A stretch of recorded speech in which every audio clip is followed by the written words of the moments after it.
Iginiit po ng Philippine Navy na ang China ang nanghaharas at ilegal na pumapasok sa Ayungin Shoal na bahagi ng Exclusive Economic Zone ng Pilipinas.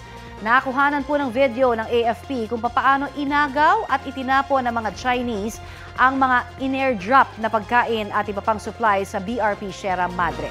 Balitang hatid ni Sandra Aguinaldo.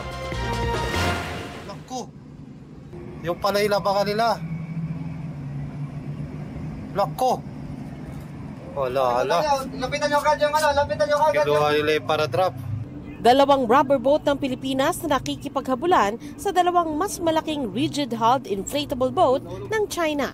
Kuha yan noong May 19 nang magsagawa ng airdrop ng supplies para sa mga sundalo sa BRP Sierra Madre sa Ayungin Shoal. Pero nahulog sa dagat ang isa sa mga package na naglalaman ng pagkain.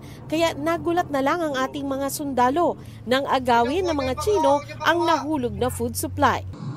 Lahi, dalhin sa Bangura. Naku, sa Bangura, babanggain kayo. Bangura lang kayo, Bangura. Dalhin nyo sa Bangura. Huwag nyo ipakuha. Hoy! Ayon sa AFP, nang makita ng mga Chino ang laman ng package, inihulog nila ito pabalik sa dagat. Taliwas daw yan sa ikinakalat na video ng China na Pilipinas ang nagkakalat sa dagat. Na-recover pa ng mga Pinoy ang ilan sa food items pero karamihan daw lumubog at nasira. Sa isang punto, 5 to 10 meters na lang ang layo ng Chinese rubber boat mula sa barko ng Pilipinas.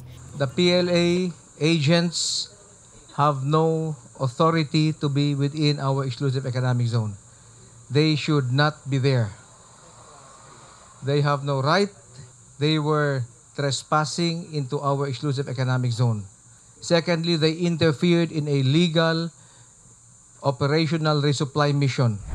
Konektado raw ang tagpong ito sa paratang ng China na nanutok umano ng baril ang mga Pilipino sa China Coast Guard, bagay na itinanggi ulit ng AFP. We are denying that any of our soldiers pointed deliberately their guns to any of the Chinese in the ribs, but we will not deny the fact that they were armed, because the BRP Sierra Madre is a commissioned Philippine Navy ship, and therefore it is authorized to have weapons.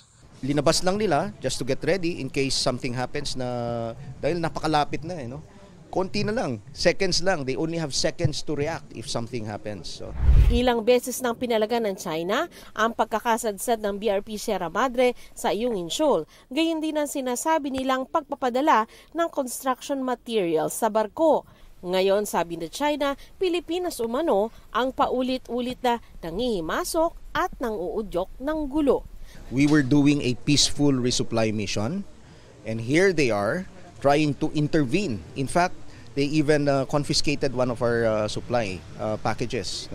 So, by doing so and by coming very close to the BRP Sierra Madre, this causes alarm sa mga sundalo natin. Meron tayong sinusunod na mga rules of engagement. Pag ganun na kalapit yung kalaban mo, syempre dapat maghanda ka. We could not airdrop construction materials. Their narratives is that they do the blocking because of construction materials. I would like to point out that they have zero common sense. Sa ngayon, 125 Chinese vessels ang nasa loob ng West Philippine Sea. Mas marami kaysa sa 112 na bilang noong nakaraang linggo.